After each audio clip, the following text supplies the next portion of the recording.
Now, I appreciate here that some of you may be in situations where you feel you cannot or don't want to share because maybe you don't have that relationship with people close to you, or you are fearful of criticism from those around you.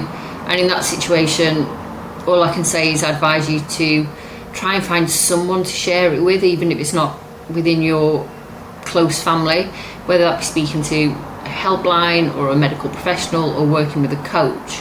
Because while you isolate yourself, your eating disorder makes it very hard for you to break free.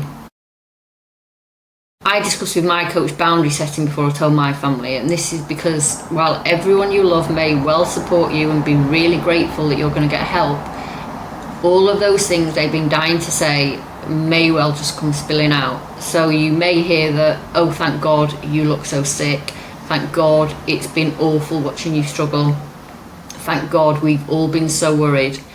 And of course they're going to say things like that because it's just relief and kindness. But at this stage you also don't want guilt and shame of how they've been feeling, because you have enough guilt and shame at this point already. So you don't really want that additional pressure. And boundaries are also important with those around you, because they will probably have expectations of how they think you should recover, what you should and shouldn't eat, when and how much you should eat. And their views may well be well intended, but they may not be in agreement with your treatment plan, and it's key you don't let outside noise get in your way. I explained to my friends and family I didn't want commentary on how much I ate or what I ate, that I had a coach who was helping me with that and I knew what I was doing. And I think it's important to do that because you're very susceptible to any outside noise at that point about food intake. I also told those closest to me that if they saw changes in my body, then at least initially I would rather they didn't comment, because I just felt too fragile.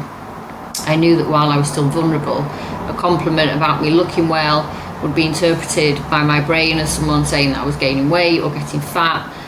Or in fact, I might take a compliment that I looked healthy as permission that, well, if I look well, I'm done with recovery, even if I wasn't.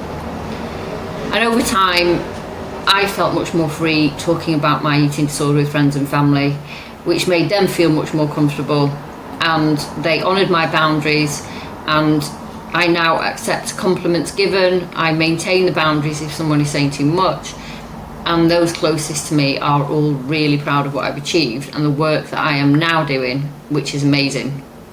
I just want to share with you that living a secret life controlled by your eating disorder is so sad and miserable and isolating. So